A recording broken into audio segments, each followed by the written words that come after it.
The back door opens, then slams shut. Mom? I glance at the clock, 10:30. Great job, Ben, I mutter to myself as I get off the couch.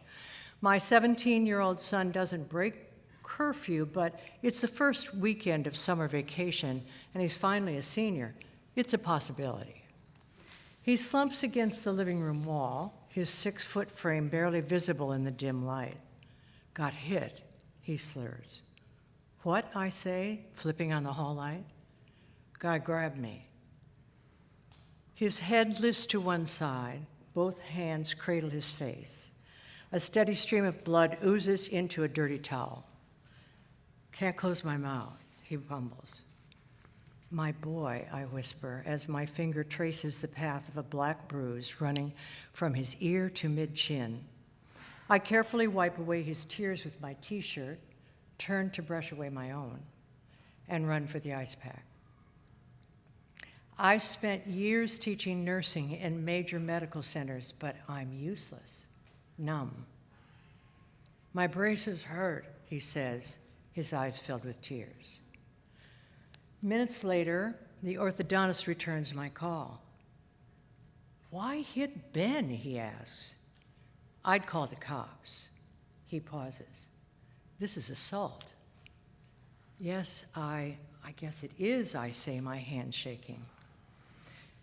It had been 10 years, or nearly that, since Ben and I left Chicago with his older brother, Chris, and a beloved Springer Spaniel named Alfie, after what my sons called that awful divorce. I'd landed a job on the University of Pennsylvania's faculty. After weeks of weighing the pros and cons of the effect of another move on my sons, I accepted, hoping I was doing the right thing. A sandy-haired policeman pulls up minutes later. He checks out Ben's injuries, asks a few questions, writes in his pocket notebook. Ma'am, can I see you outside? He hooks his thumbs into his belt. I had a guy get sucker punched like this a while back. He looks down, shifts from one foot to the other. The kid went to bed, never woke up. He starts down the front steps, pauses, turns to me. Too bad your kid didn't duck.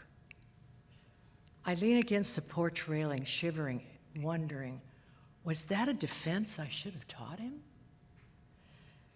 On the way to the ER, Ben starts moaning, holds the leaking ice bag on his jaw. Blood drips onto the car floor. I step on the gas, keeping up a constant patter, lying to him about how everything's going to be all right. I'm in crisis mode, clinical, in charge, but my patient is my boy. My boy is my patient. The ER is quiet for a Saturday night. In minutes, he's on a gurney, Demerol in his veins, dozing off and on. The young doctor slides the x-rays into the light box. His jaw's broken in 2 places. He moves closer to me, hands on his hips. Is he in trouble a lot? Tears well up in my eyes. I want to scream at him, no, don't you understand? He's my good boy. I've kept him safe. Instead, I recite his resume, student council, class president, editor of the school paper, lead role in Pippin. He nods. His gaze softens. Sorry. But he's lost a lot of blood. I've got to set his jaw to stop it. He fills another syringe with Demerol.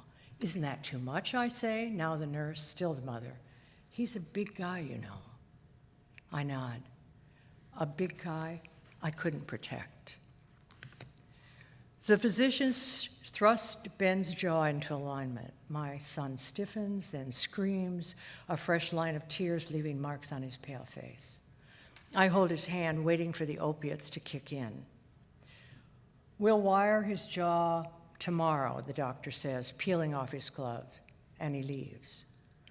Later, I collapse onto a cot in Ben's hospital room. I tell myself he's going to be all right. But in the dark, as I begin my watch, I'm not so sure.